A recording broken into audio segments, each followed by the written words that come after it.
Bank में पैसा रखना बंद करो। आज मैं आपको एक ऐसा ट्रूथ बताने वाला हूं जो बैंक कभी नहीं बताता।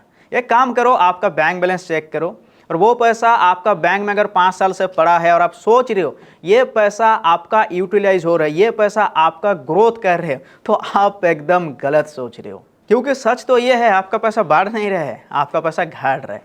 सेविंग अकाउंट पर पैसा रखने पे आपको सालाना 2 से 3% का इंटरेस्ट मिलता है।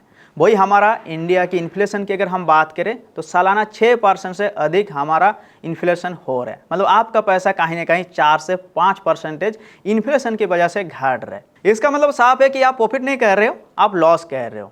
फिर भी अगर आपको समझ में नहीं आया तो चलो एक रियल एग्जांपल से हम कैलकुलेशन करते हैं। रमेश नाम पे मेरा एक फ्रेंड था, उन्होंने अपना बैंक में 1 लाख रुपीस जमा रखा था और वो भी सोचता था कि ये 1 लाख रुपीस 10 साल बाद शायद 2 लाख या 3 लाख बन जाएगा। लेकिन बिल्कुल ऐसा नहीं हुआ है, क्योंकि उन्होंने सेविंग अकाउंट पे जमा करके रखा था। 10 साल बाद उसको कितना मिला? 1,34,000 रुपीस ऑनली। आप समझ सकते हो कि आपका पैसा ना 1.5 गुना भी नहीं बना, वो भी 10 साल में। लेकिन रियलिटी क्या है जानते हो कि वही 1 लाख रुपीस का जो हम चीजें खरीदेंगे ना 10 साल बाद, उसका रेट हो जाएगा 1,80,000 की लगभग। मतलब आपका पैसा 50,000 वैसे ही डाउन हो गया। तो इतना तो आपको समझ में आ गया कि बैंक में पैसा रखने पे आपका पैसा लॉस होता है, आपको प्रॉफिट नहीं मिलता है। अब गेम चेंज देखो, वही 1 लाख रुपीस अगर आपका कहीं पर इन्वेस्टमेंट होता और अगर आपको 12% की अकॉर्डिंग रिटर्न मिलता तो 10 साल बाद आपको मिलता 3,10,000 की रिटर्न।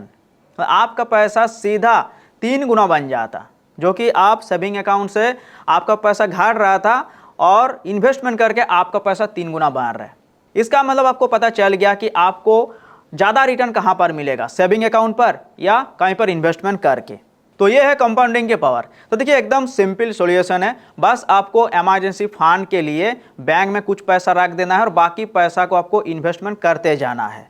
अगर आपको स्टेप बाय स्टेप समझना है तो अभी हमारा गैप अप एकेडमी को फॉलो कर लो, क्योंकि गैप अप एकेडमी एक ऐसा प्लेटफॉर्म है जहां पर आपको फाइनेंस का हर एक नॉलेज आपको मिलता है।